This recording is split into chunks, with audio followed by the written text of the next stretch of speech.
Fique à vontade.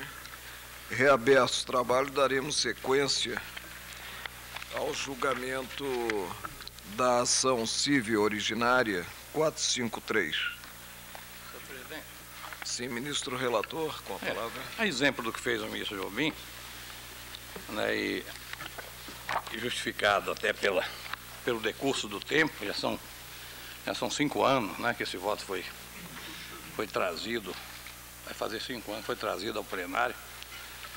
Eu vou apenas, também sem estabelecer polêmica, né, não é do meu propósito, eu queria apenas dizer o seguinte: enumerar os fatos que eu considerei no meu voto, né, para a conclusão que foi dada ao processo. Primeiramente, eu vou fazer isso. Depois, eu gostaria de fazer uma leve apreciação do voto do ministro Jobim, até para concordar com uma parte do voto. Os fatos, né, que me levaram a julgar essa matéria de maneira que foi julgada, né, são os seguintes. Em 10 de maio de 68, tudo isso já foi dito aqui, só que não nessa ordem aqui que eu estou dando, é a ordem que eu tomei para minhas conclusões. Em 10 de maio de 60 foi editada a Lei Paranaense número tal, que autorizou o Poder Executivo a construir o trecho ferroviário Apucarana-Ponta Grossa, mediante a empreitada a ser contratada com a utilização de créditos orçamentários abertos e de recursos obtidos por meio de operações de crédito interno e externo, e também mediante convênio com o governo federal. Essa foi a Lei Paranaense. Um primeiro convênio foi celebrado no dia 28 de outubro de 68, mesmo ano, disciplinando a transferência da ferrovia para o governo federal e impondo a este a obrigação de indenizar as despesas realizadas pelo Estado com a conclusão das obras. Em 23 de julho de 71, novo convênio foi celebrado entre as partes,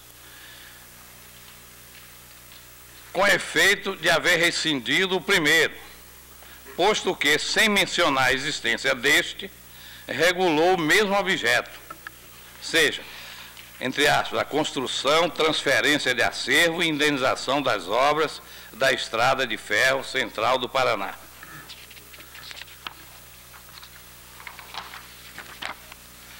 Nesse segundo convênio, foi a esse que eu emprestei importância, porque o primeiro, como eu acabei de dizer, eu considerei que foi tornado sem efeito, né, foi esquecido no tempo. Estabeleceu-se o seguinte, na cláusula 1.2: todos os ônus da construção ficarão sob o encargo e desempenho do governo estadual, entendendo-se como compromisso do governo federal a participação dos recursos de investimento na medida e proporção do que for convencionado. Na medida e proporção do que for convencionado. E a aplicação das dotações específicas que foram consignadas no seu orçamento e destinadas ao empreendimento. Nas cláusulas 1.3 a 1.6, né, são especificadas as obrigações da União, de maneira muito clara. 1.3, o governo federal indenizará o governo do Estado do Paraná como ressarcimento e na ordem prevista as seguintes parcelas. E aí vem um empréstimo de 24 milhões de dólares, firmado, etc. O empréstimo de 40 milhões de dólares, que ora é tomado para a conclusão da obra e que se insere como objeto desse convênio. A parcela de 100 milhões a que se refere a cláusula segunda do item 2.1, letra C. A cláusula 1.4, o cumprimento das obrigações de amortização dos financiamentos e de ressarcimento de quaisquer parcelas pela União fica subordinado ao andamento e à conclusão da obra, no prazo previsto neste convênio. Quer dizer, a União ia cedendo recursos, transferindo recursos na medida que a obra fosse avançando. 1.5, a realização do empreendimento deve comportar-se obrigatoriamente dentro da previsão financeira constante da tabela anexa, aceitando-se uma variação de 17%. Agora, 1.6, que é nenhuma parcela de aplicação diversa do investimento ora convencionado ou de eventuais perdas e danos ocorrentes no governo do Estado do Paraná, se incluirá na indenização a ser paga pela União. Quer dizer, o convênio ressalvou bastante que a responsabilidade da União era aquela, só aquela.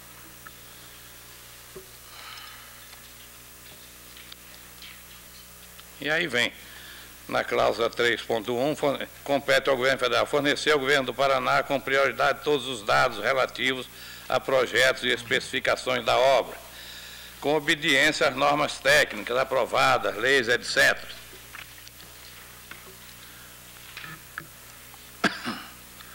Letra D, compete à União ainda. Aliás, letra B, entregar ao governo do Paraná as quantias destinadas a indenizá-la das despesas com o encargo da construção da ferrovia e constante dos orçamentos do Estado ou de órgão de sua administração, nos limites estabelecidos neste convênio. Neste convênio. Depois, receber o acervo da ferrovia. Essa foi uma obrigação que a União, mais do que um direito, foi uma obrigação da União, receber esse acervo. Depois eu vou mencionar isso, né? E a última, indenizar o governo do Estado do Paraná na forma do esquema constante do quadro anexo, as importâncias despendidas com amortização de financiamentos contratados, etc., que é a repetição do que já ficou dito acima.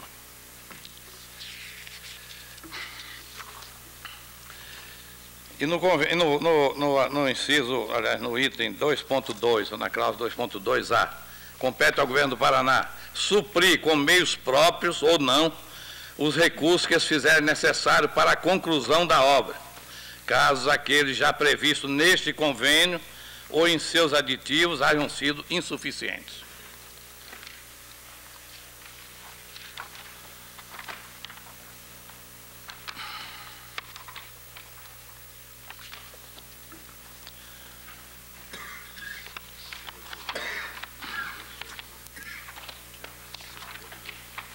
Em 1973, aí começaram as gestões no Ministério dos Transportes, né, no Departamento Nacional de Estrada de Ferro, né,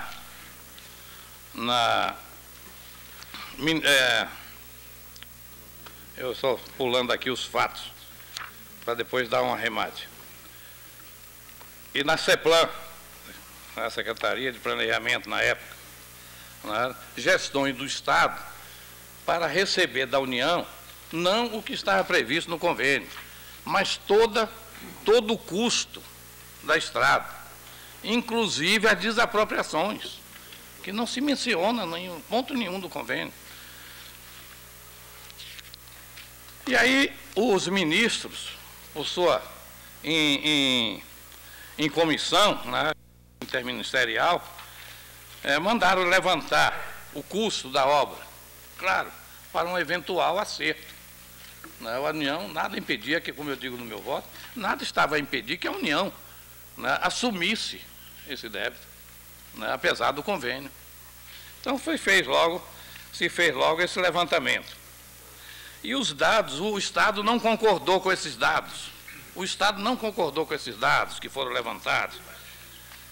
Então, diz assim, em face da resignação do Estado com a apuração da soma, o Ministério do Transporte, pelo aviso tal, solicitou que indicasse ele quais os serviços realizados. Aí continuaram essas gestões através dos anos, no correr dos anos. O Ministério da Fazenda, por meio da Procuradoria-Geral, sugeriu ao Ministério do Transporte a celebração de transação com o Estado. Uma sugestão de transação. E mais, e aqui que é importante, a desapropriação amigável da ferrovia, o que mostra que a ferrovia não passou para o patrimônio federal. A União recebeu a ferrovia para administrar, que era um ônus, e ela estava incorporada, como eu disse no meu voto, estava incorporada à rede ferroviária nacional. Era um trecho da rede ferroviária, então ela se integrou à rede e passou a ser administrada pela rede. Ou seja, o Estado do Paraná ficou sem esse ônus de administrar esse ramal. E aí vem, no dia 9 de outubro de 84, reuniram-se os ministros, Delfim Neto, Hernando Galvez, Cloraldino Severo, né, e continuaram as gestões, né? Tanto, não, vai ser resolvido dessa maneira, daquela, que não importa aqui cansar o tribunal, saber só que houve essas gestões.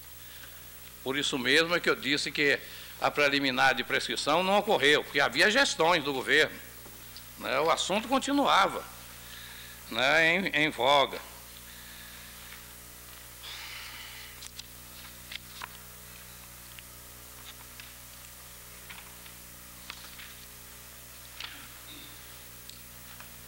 O contencioso que se instaurou, porque o contencioso é isso, essa fase de discussão, o Estado querendo receber tudo que gastou e a União dizendo não é só o convênio, mas em todo caso, etc. O contencioso que se instaurou entre o Estado e a União acabou por ser submetido à Consultoria Geral da República, que por meio do parecer número tal de 24 de julho de 85, aprovado pelo Presidente da República, concluiu por fixar a responsabilidade da União nos lindes do que ficou estabelecido pelo convênio de 23 de julho de 71. A Consultoria da República entendeu que não podia, não havia nada mais além do convênio. Novamente, o Procurador-Geral do Estado dirigiu ao Ministro do Transporte um ofício reiterando o pleito de receber 217 milhões de dólares, o que determinou a elaboração de novo parecer da Procuradoria-Geral da Fazenda, datado de 28 de abril de 86, o qual, além de suscitar dúvidas quanto à extensão das obrigações assumidas pela União ao celebrar os convênios sob enfoque e quanto às quantias efetivamente dispendidas pelo Estado, sugeriu fosse a matéria novamente submetida à apreciação da Consultoria-Geral da República, que em 27 de fevereiro de 92, né, novamente apreciou a matéria. E no parecer tal, aprovado pelo Presidente da República, novamente, concluiu pela inviabilidade de revisão do anterior parecer, por ilegitimidade da requerente e tal, para pleitear a medida. Então, esses foram os fatos que me convenceram de que a União, na verdade, não tinha nenhum direito além do que foi estabelecido no convênio, que me parece bastante claro, me pareceu bastante claro. O Estado. Ah, perdão, o Estado, que me pareceu bastante claro. A ação estava correndo, e aí então vem a outra parte, senhor presidente. A ação estava em curso quando, né, foi requerida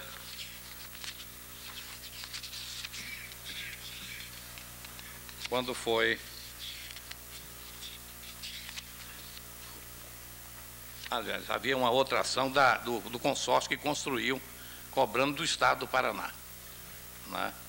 Aliás, havia também um da CR Almeida, né, cobrando do Estado do Paraná. Nesse da CR Almeida, né, eu não me lembro não, mas a ministra Hélio me disse que, vendo agora os autos, verificou que eu indeferi, né, o ingresso da União como litisconsórcio. Da CR Almeida. Mas eu indeferi porque não tinha cabimento, né, do meu entender. Outro processo? Né, mas o Outro processo, não. Mas dessa outra foi dada, a União ingressou, foi chamada como litisconsorte ao processo. E o Supremo Tribunal julgou procedente a ação do consórcio contra o Estado do Paraná e, na mesma sentada, até por unanimidade, né, transferiu a esse ônus a União como litisdenunciado. Esses incidentes são de litisdenunciação e não de litisconsórcio. Eu estou falando de litisconsórcio, mas, na verdade, eu queria dizer litisdenunciação. Bem, eu, então, o processo estava pronto em determinado momento, eu, então, me dispus a fazer o voto, a elaborar o voto. E antes de elaborar o voto, para não dar uma decisão ilíquida, eu mandei que se apurasse, com base nos laudos constantes dos autos, né, que se apurasse e se atualizasse monetariamente os valores, as parcelas devidas pela União ao Estado do Paraná, com base exclusivamente no convênio de 71, porque o outro eu considerei como um convênio que foi superado no tempo, nem se falou nele mais, nem nada. Eu acho que vocês são reiterações. Segundo o convênio aditivo, Não, o aditivo que se chama de aditivo, esse não foi chamado de aditivo. O que é aditivo é uma outra coisa, né, que chama aqui nesses autos de aditivo. Não, houve um convênio em 68. Esse é o primeiro, né? O primeiro. Depois houve um em 71, que cuidou da mesma matéria, sem fazer qualquer referência ao anterior. Isso que eu digo, sem fazer referência. Simplesmente reitera os termos do primeiro. Não, que aí estabelece de maneira, no primeiro é que estabelece uma responsabilidade da União por todas as despesas da construção da estrada, etc. No segundo, não, o de 71 é restrito, eu acabei de ler as cláusulas. Mesmo agora, o primeiro de 68 não é em aberto, ele fixa limites. Ellen, que esteve com os autos na mão recente, é porque já faz bastante tempo. Eu queria só dizer o que foi esse chamado aditivo. Opa, estava aqui lendo agora. Ele só amplia prazo. Está aqui.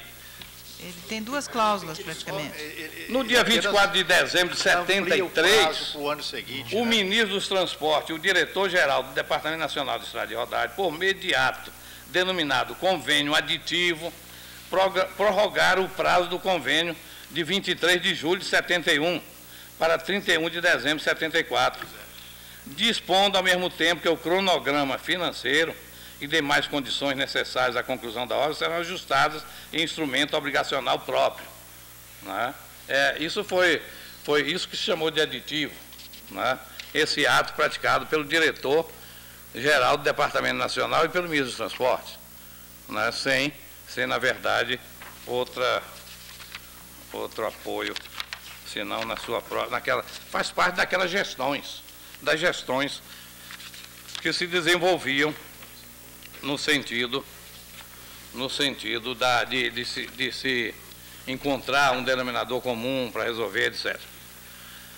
Agora, senhor presidente, eu quando concluí, como eu disse, eu mandei levantar todas as parcelas, né, que aqui se referiu o convênio, mandei atualizar essas parcelas, né, e antes de fazer o voto. Aí quando eu elaborei o voto, eu já tinha essas parcelas em mão.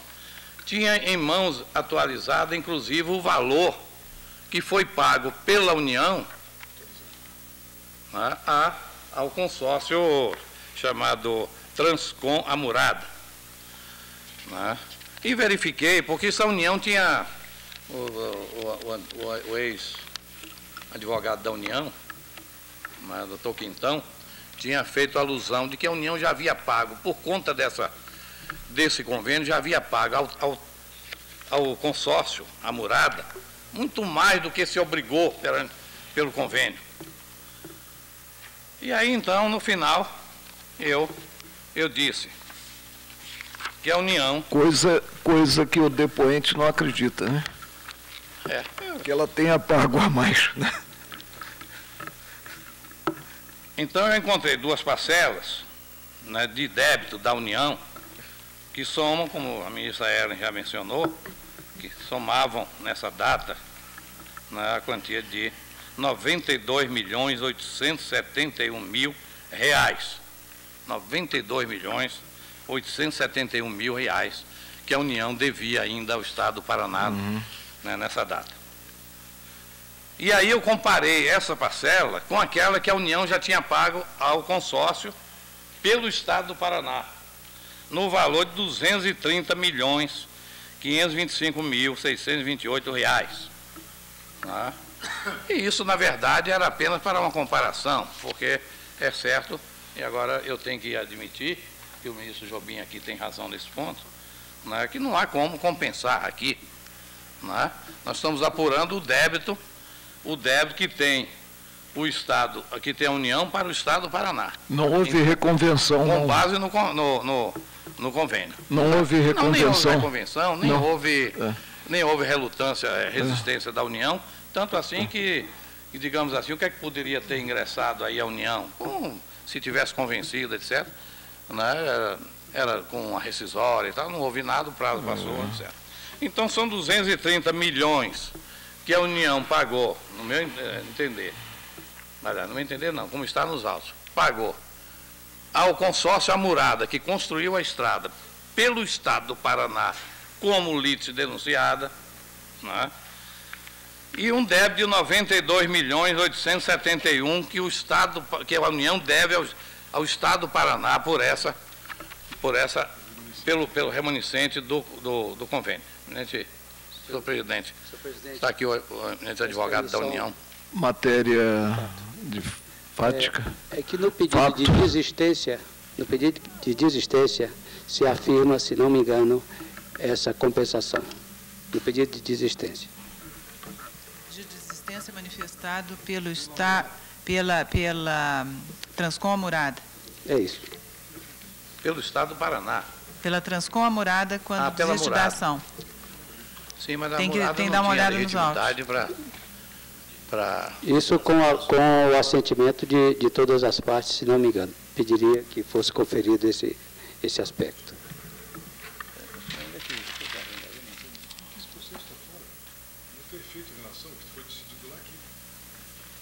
Tenta trazer o que estava lá para dentro dos autos.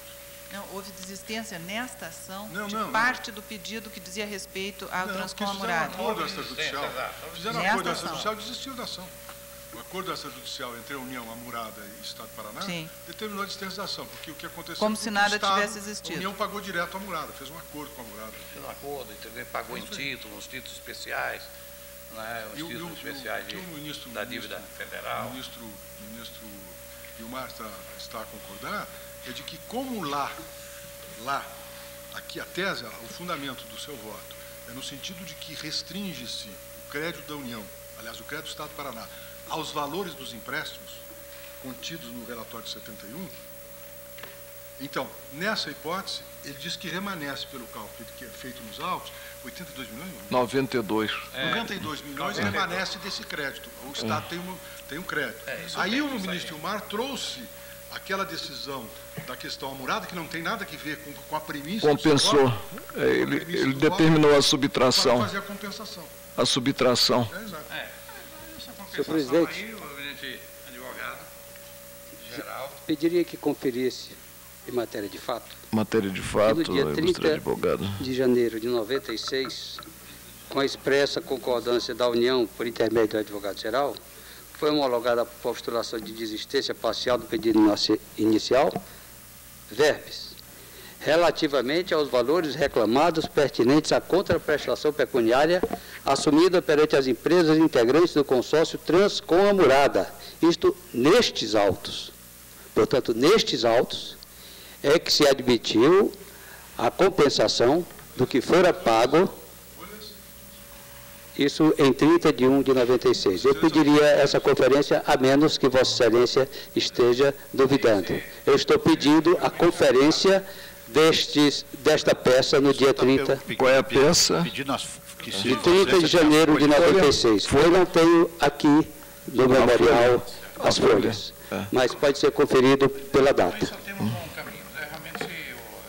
Agora, ministro Gilmar Galvão, Vossa Excelência tem os autos aí à mão e no voto do ministro Jobim, ele transcreve a cláusula 1 do segundo convênio, do objeto. E nessa cláusula 1, nós teríamos um subtítulo 1.1 e a revelação de uma cláusula com largueza maior sobre a obrigação de a União indenizar as despesas verificadas. Pelo que a leitura da cláusula, eu entendo o que você quer dizer. É de se entender o seguinte, a cláusula é uma cláusula genérica, no artigo 1º, e as outras cláusulas vêm exatamente estabelecendo os limites dessa indenização. E de maneira categórica. Né? A União só indenizará as despesas que se compreendem, né, nos termos do convênio. Então, isso aí a 1.2, a participação dos recursos de investimentos na medida e proporção do que for convencionado e a aplicação das dotações específicas.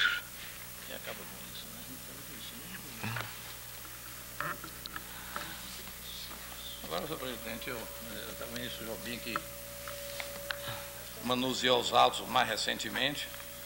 Deve estar no último volume, né? Deve estar no último volume. Eu estou procurando. Normalmente, conveniente que os advogados tivessem essas. O voto do ministro aqui nesse 98, ação da morada. Não, esse aqui, está dizendo que está nos autos desse processo. Ah, deve ter uma cópia. Deve ter uma cópia. Ministro Carlos Veloso, vista dos autos. Não, o eminente ministro ainda está.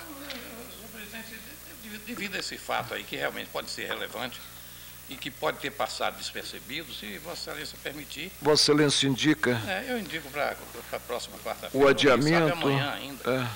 É só verificar isso. Então eu consigno que, tomado o voto da ministra Ellen Grace, Sua Excelência acompanhou o relator, julgando improcedente o pedido formulado e impondo ao autor, Estado do Paraná, os ônus da sucumbência, sendo os honorários advocatícios arbitrados, conforme voto do relator. Temos processo com sustentação.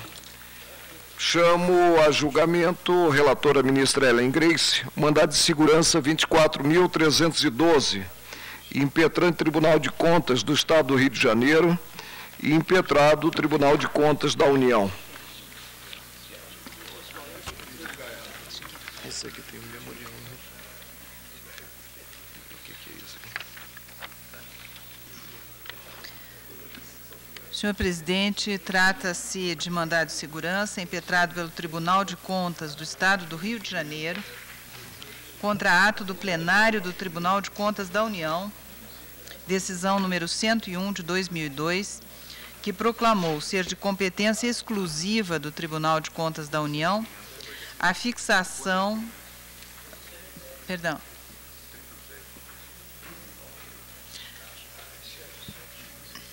Retomo, sim, Excelência, por gentileza. A decisão do plenário do Tribunal de Contas da União, então, proclamou ser de competência exclusiva do Tribunal de Contas da União a fiscalização de aplicação dos recursos recebidos a título de royalties decorrentes da extração de petróleo, xisto betuminoso e gás natural pelos estados e municípios, com a consequente exclusão da competência do órgão impetrante. Diz o impetrante que a situação concreta e objetiva, indicativa da ocorrência de iminente lesão ao seu poder-dever fiscalizatório, está consubstanciada na proposta do impetrado, constante da parte final do texto do ato impugnado, nos seguintes termos, aspas, por outro lado, assiste razão a CGSEX ao entender necessária a realização de estudos aprofundados com vistas à atualização dos normativos atualmente em vigor na instituição, haja vista as diversas alterações havidas na legislação pertinente ao assunto e a inexistência de procedimento de auditoria específico sobre a matéria. E aqui o destaque, a promoção destes estudos não impede, contudo, que a CSEX-RJ implemente neste semestre, portanto, em 2002 ainda, neste semestre, as auditorias nos municípios do Estado do Rio de Janeiro que entender convenientes. Fecho aspas. A decisão, ora impugnada, segundo entende o impetrante, produz efeitos concretos em razão do entendimento do Supremo Tribunal Federal no julgamento da ADIM 1934-DF, pela qual a competência conferida a um determinado órgão controlador automaticamente exclui a competência dos demais, e também porque o Tribunal de Contas da União liberou a CSEX-RJ para a implementação já no semestre das auditorias que entender convenientes. Acrescenta que o ato impugnado consubstancia uma situação concreta e objetiva, indicativa da iminente ação fiscalizatória, excludente da competência atribuída ao Tribunal de Contas do Rio de Janeiro, razão pela qual, óbice algum, existe a impetração. Argumenta, ainda mais, que a Constituição de 88, nos seus artigos 18 e 20, parágrafo 1º, 25, parágrafo 1º, 31, 71, inciso 4º, e 75, modificou a disciplina dos royalties decorrentes da extração do petróleo, xisto betuminoso e gás natural, que foram alçadas à condição de receita constitucional própria dos estados e municípios, decorrentes da compensação financeira a estes devida pela União, em razão da exploração econômica dos recursos naturais existentes nos seus respectivos territórios. Nesse sentido, são também as novas regras introduzidas pela Lei 9.478, de 6 de agosto de 1997, regulamentadas pelo Decreto 2.705, de 3 de agosto de 98. Revogado estaria, assim, o artigo 8º da Lei 7.525/86, que atribuía aquela competência ao Tribunal de Contas da União. Invoca, a favor de sua tese, também os artigos 21, 31, parágrafo 1º e 75 da Carta Federal, que asseguram o controle externo dos atos da administração pública estadual e municipal aos tribunais de contas estaduais, ou, caso existentes, aos tribunais e conselhos de contas municipais. Afirma que é clara a lesão ao direito líquido e certo do impetrante de fiscalizar a aplicação da receita derivada das compensações financeiras devidas aos municípios pela exploração dos recursos minerais auridos dos seus territórios, defendendo estar evidenciado o fumus boni iuris. O perículo in mora estaria caracterizado pelo fato do impetrante estar sofrendo grave lesão no exercício da sua competência, bem como pela possibilidade de, no exercício de atividade controladora por ambas as cortes de controle, sobrevirem decisões conflitantes. Requer seja liminarmente e, ao final, em caráter definitivo, suspenso o ato impugnado, abstendo-se o impetrado da prática de quaisquer medidas de caráter fiscalizatório em relação ao Estado do Rio de Janeiro e aos municípios nele situados, até a ulterior decisão com base na cognição exauriente. As informações do presidente do Tribunal de Contas da União podem ser assim sintetizadas. Primeiro, o ato impugnado decorreu da interpretação sistemática dos dispositivos constitucionais e legais pertinentes à matéria em questão. Segundo, não é cabível, no caso, a via mandamental, súmula 266 do Supremo. Terceiro, a fiscalização de contas por um tribunal não implica prejuízos ao outro. Quarto, a competência do Tribunal de Contas da União para proceder à fiscalização encontra sua fundamentação legal exposta no próprio ato impugnado, especialmente no artigo 8º da Lei 7.525/86 e 1º, inciso 11, 5º, inciso 4º e 7º da Lei 8.443/92, Lei Orgânica do Tribunal de Contas da União, e na sua própria jurisprudência. Indeferir, senhor presidente, a medida liminar, em face da existência de dispositivo do regimento interno do Tribunal de Contas da União, a saber, o seu artigo 1º, inciso 11, e 198, incisos 1 e 2, desde 15 de julho de 1993, que não foi objeto de qualquer impugnação e que autoriza o ato da autoridade impetrada. Por outro lado, na hipótese de concessão de medida liminar, entendi que haveria o perículo in mora inverso. Aberta a vista ao Ministério Público Federal, veio aos autos o parecer de folhas tais pelo não conhecimento, com base na súmula 266, do mandado de segurança, ou se vencida a preliminar pela denegação da ordem. Este é o relatório. Ilustre advogada, doutora Fátima Maria Amaral Tavares Paz, que é Procuradora-Geral do Tribunal de Contas do Estado do Rio de Janeiro, com a palavra. Excelentíssimos senhores ministros do Supremo Tribunal Federal, excelentíssimo senhor Procurador-Geral da República. Trata-se de mandado de segurança impetrado pelo Tribunal de Contas do Estado do Rio de Janeiro com o objetivo de defender a sua competência constitucional de fiscalizar os recursos recebidos pelo Estado do Rio de Janeiro e seus municípios em decorrência da exploração de petróleo, xisto betuminoso e gás natural realizada em seus territórios, os chamados royalties de petróleo. Impugna-se a decisão do Egrégio Tribunal de Contas da União, que se diz competente para fiscalizar tais receitas. É importante destacar primeiro, e rebatendo a preliminar suscitada pelo Egrégio Tribunal de Contas da União, que a decisão em questão traz sérios constrangimentos ao Tribunal de Contas do Estado do Rio de Janeiro. Ela representou verdadeiro divisor de águas na matéria, eis que, antes dessa decisão, a fiscalização de fato não era procedida. E, após essa decisão, implementaram-se medidas tendentes a realizar esta fiscalização. Isso fica claro das informações contidas da Secretaria, da SEMAG, Secretaria de Macroavaliação Governamental do Tribunal de Contas da União, que está contida na própria decisão impugnada. Portanto, o presente mandado de segurança tem dois objetivos. O primeiro, de caráter repressivo, que é desconstituir a decisão do Egrégio Tribunal de Contas da União, que por si só causa sérios constrangimentos ao Tribunal de Contas do Estado do Rio de Janeiro, este que reconhece competência que não lhe é própria. E o segundo, de caráter preventivo, visando a impedir efetivas medidas fiscalizatórias por parte do órgão federal. Essas medidas vão... Há justo receio do Egrégio Tribunal de Contas do Estado que essas medidas se concretizem. Eis que, como mencionado pela excelentíssima relatora, o Tribunal, em sua decisão, estabeleceu o seguinte: a promoção desses estudos não impede, contudo, que a SESEX Rio de Janeiro implemente neste semestre as auditorias nos municípios do Estado do Rio de Janeiro que entender convenientes.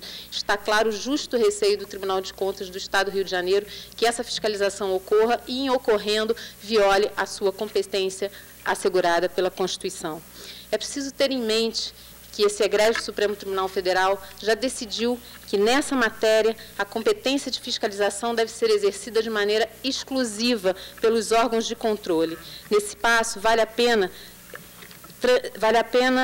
mencionar trecho da ADIM 1934 do Distrito Federal, em que o eminente relator, ministro Moreira Alves, elaborou o voto condutor nos seguintes termos: ademais, é relevante também o fundamento jurídico da inconstitucionalidade do sistema de prestação de contas adotado por esse dispositivo, no sentido de que, quando determinado pelo Tribunal de Contas da União, a prestação de contas da aplicação desses recursos se fará a este, além de se fazer ao Tribunal de Contas do Estado ou do Distrito Federal ou à Câmara Municipal, criando-se assim, por lei, competência conjunta para um destes e aquele, ao arrepio da competência que, nesse terreno, é estabelecida conforme a esfera dos recursos cuja fiscalização deve ser exercida com exclusividade por esses órgãos fiscalizadores, artigos 70, 71 e 75 da Carta Magna, até porque não há hierarquia entre eles, mas distribuição de competência em conformidade com a referida esfera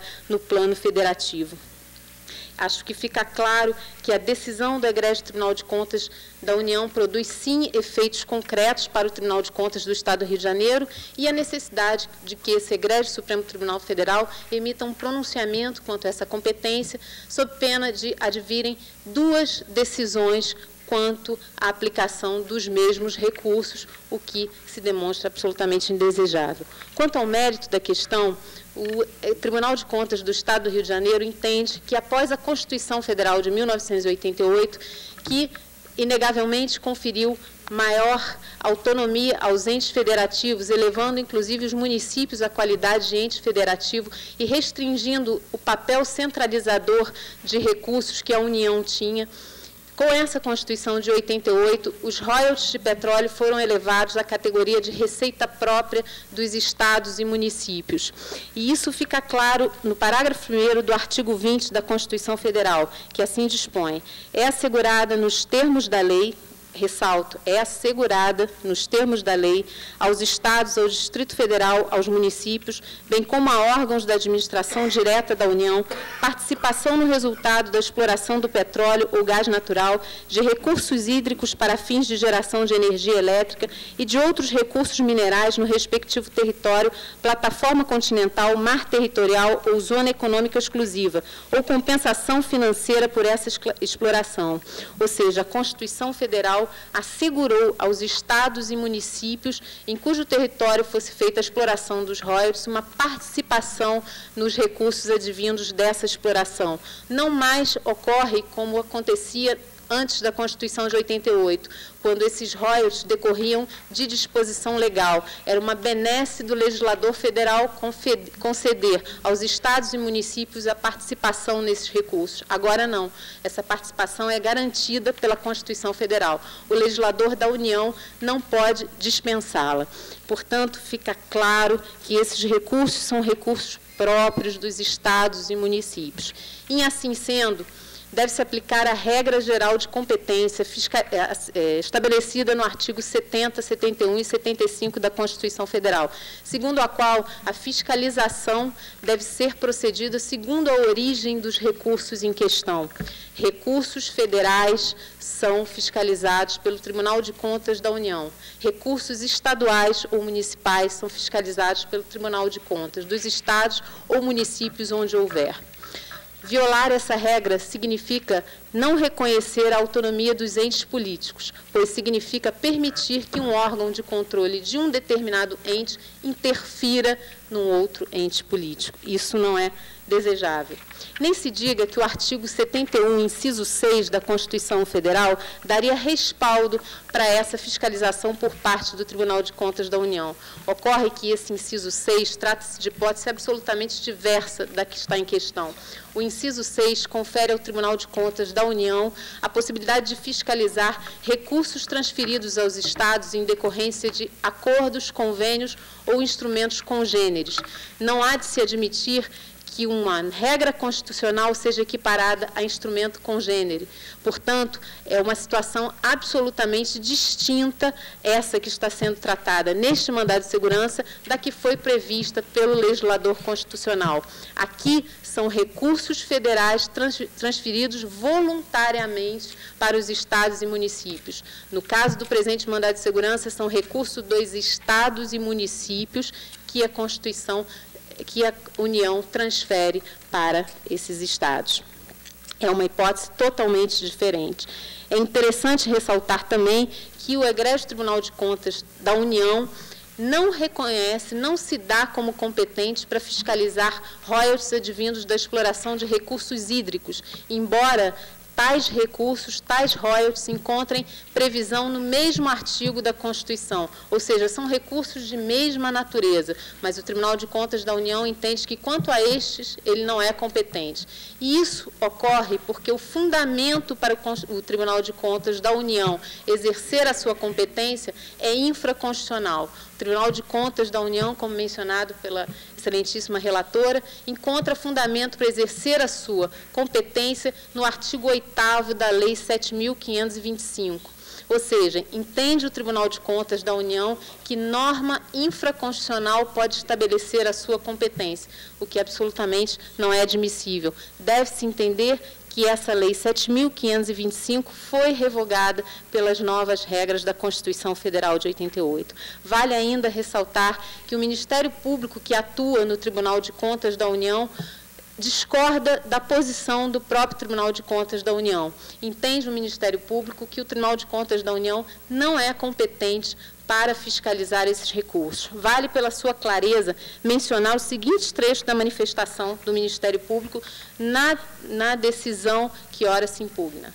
Sendo os recursos financeiros de royalties de petróleo das pessoas federadas, a fiscalização de sua aplicação deve ser feita pelo controle externo das respectivas esferas de poder, em razão da autonomia federativa que não permite que um órgão que compõe uma pessoa jurídica de direito público possa interferir diretamente em matéria cuja competência seja de órgão componente de outra pessoa jurídica. Observe-se que a Lei número 7.525 de 86 é anterior à Constituição Federal de 1988, quando os recursos de royalties de petróleo não eram próprios das pessoas jurídicas componentes da Federação, razão pela qual cabia a competência do egrégio TCU para fiscalizá-los.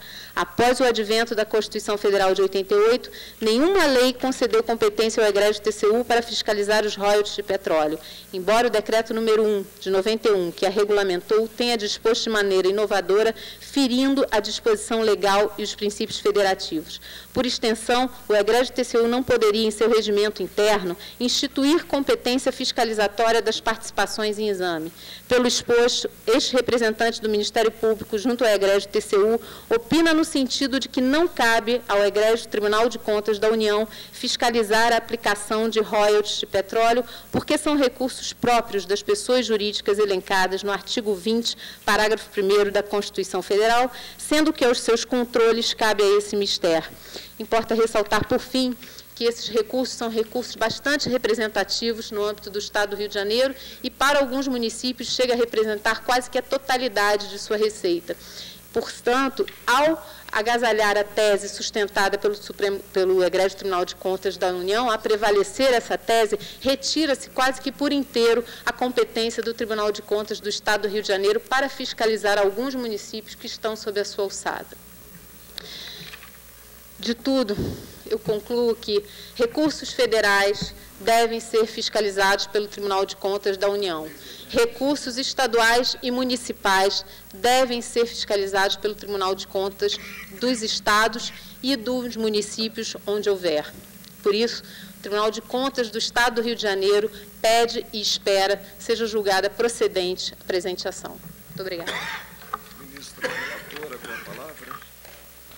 Senhor presidente, preliminarmente, entendo não se configurar a hipótese elevada à nossa consideração no parecer do Ministério Público Federal de aplicação da súmula 266.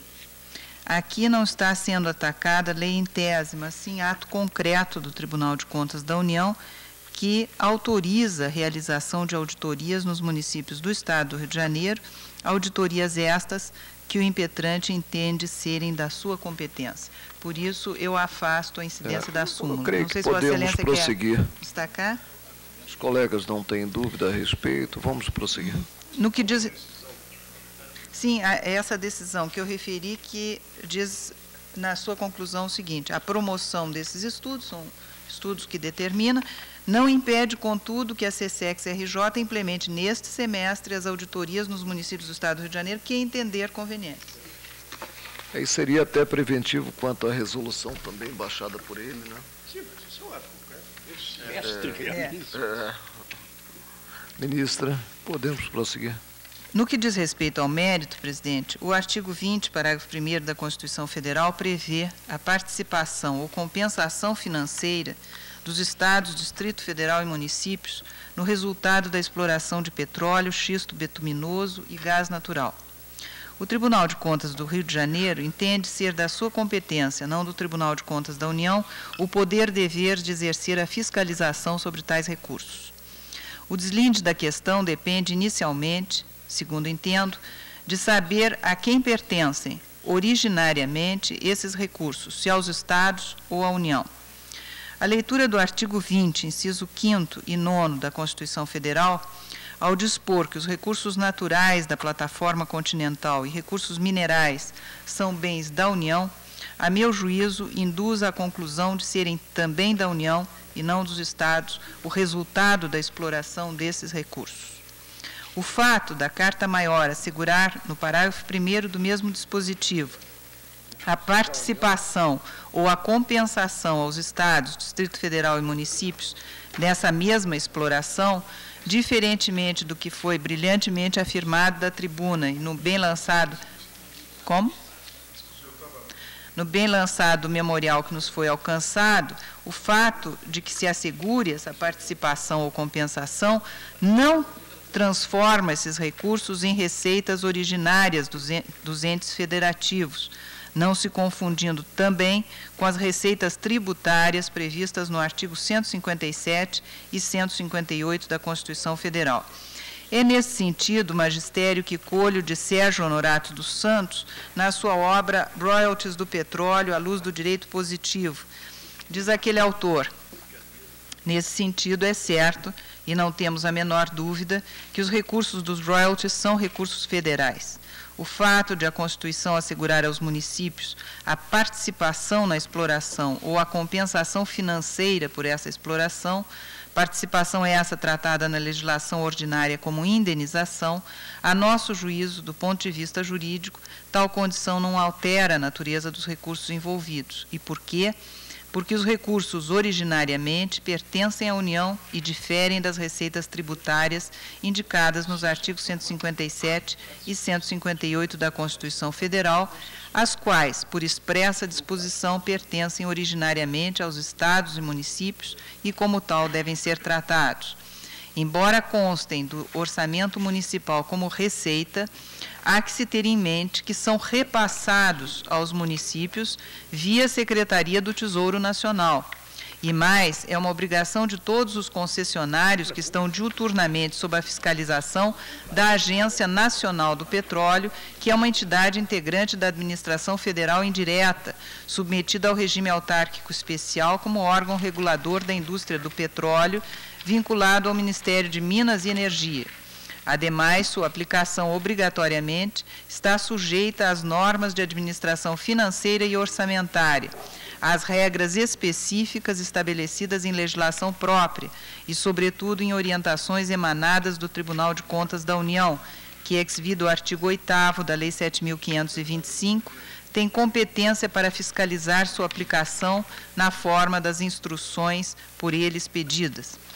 Corroborando a tese de que são recursos federais, não podemos olvidar que os recursos dos royalties do petróleo não são originados dos esforços próprios de arrecadação dos municípios, nem a eles devidos por força da sistemática de repartição das receitas tributárias, estabelecidas nos artigos 158 e 159 da Constituição, a contrário senso, deveriam ter sido agraciados com um simples inciso naqueles artigos. Fecho aspas. Da mesma forma que Yoshi Harada, no seu Direito Financeiro e Tributário, ao discorrer sobre a questão, assinala, aspas, contudo, o fato de os recursos naturais pertencerem ao patrimônio da União retira o caráter de receita patrimonial em relação aos estados, ao Distrito Federal e aos municípios. Pode-se acrescentar que essa receita, em relação às entidades políticas não titulares dos recursos naturais, tem uma natureza contraprestacional. Fecho aspas.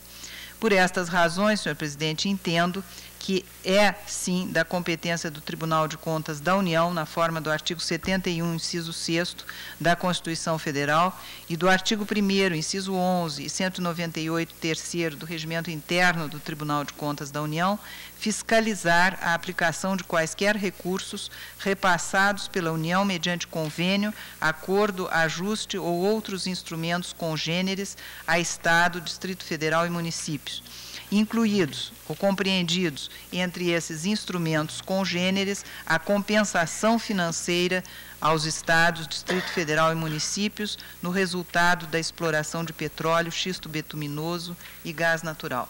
Com essas razões, eu denego a segurança. Agora, esses recursos... Sim. Está em lei. Sim. Eu gostaria de... O drama é o caso que decidimos na primeira turma. reflexão. Até para a reflexão de Vossa Excelência e dos demais colegas. Mas eu creio que uma coisa é indagar de quem são os bens, bens, o minério ou o petróleo. Outra coisa, a participação é no produto da exploração ou uma compensação financeira. Veja. Então, nós examinamos em relação aos minérios em geral. No recurso extraordinário, 228.800. E concluímos